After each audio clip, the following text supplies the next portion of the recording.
अगर हम कहें कि भारत के युवाओं को बर्बाद कैसे करें, तो हम क्या सोचेंगे? जैसे कि उनको शिक्षा नहीं देना और एंटरटेनमेंट, सोशल मीडिया, यूट्यूब, इन सब में उलझाए रखना। आइए तो हम इसी बात को पूछते हैं चैट जीपीटी से। तो आगे वीडियो को पूरा देखिए। Chat GPT, Hey there, how's it going? What can I do for you today?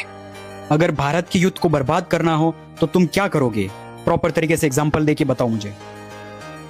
अगर भारत की युवा पीढ़ी को बर्बाद करना हो तो इससे जुड़े कुछ उदाहरण हो सकते हैं, जैसे कि शिक्षा के स्तर को कम करना, स्वास्थ्य सुविधाओं की कमी रखना और रोजगार के अवसरों को सीमित करना।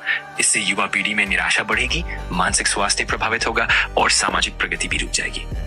मुझे अच्छे से एक्सप्लेन करो कि किस तरीके से तुम पूरे यूथ को डिस्ट्रैक्ट करके बर्बाद कर सकते हो। अगर तुम कोई इंसान होते, अगर तुम चाहते पूरे भारत का यूथ है वो कभी ग्रो ही ना कर पाए, सक्सेसफुल ना बन पाए, क्रिएटिव ही ना बन पाए, इंटेलिजेंट ही ना बन पाए, और वो सिर्फ और सिर्फ जैसे कोई तुम बोलो वैसे करेगी, तो किस तरीके से तुम डिस्ट्रैक्ट रख के उन्हें बर्बाद कर सकोगे?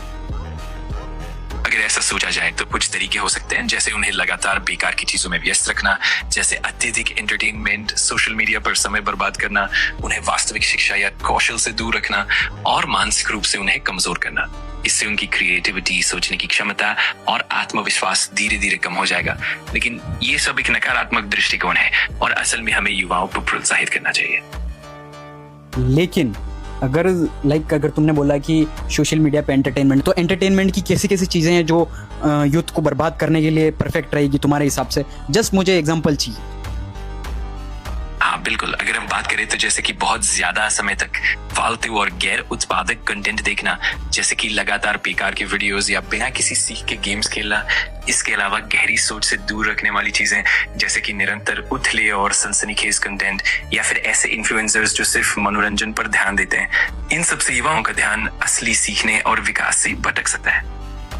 और अगर तुम इस दुनिया के राजा होते और तुम पूरे देश को बर्बाद करना चाहते, तो फिर तुम कैसे करते भारत के? ये एक तरह का काल्पनिक विचार है, लेकिन अगर हम इसे सोचें तो इसमें बहुत सारे पहलू शामिल हो सकते हैं, जैसे कि शिक्षा प्रणाली को कमजोर करना, स्वास्थ्य सेवाओं को असुविधाजनक बनाना, आर्थिक असमानताएं बढ़ाना और सामाजिक एकता को तोड़ना। इन सब से लोगों में निराशा और कमजोरियां बढ़ेंगी जो देश के विकास और तरक्की को रोक सकती हैं।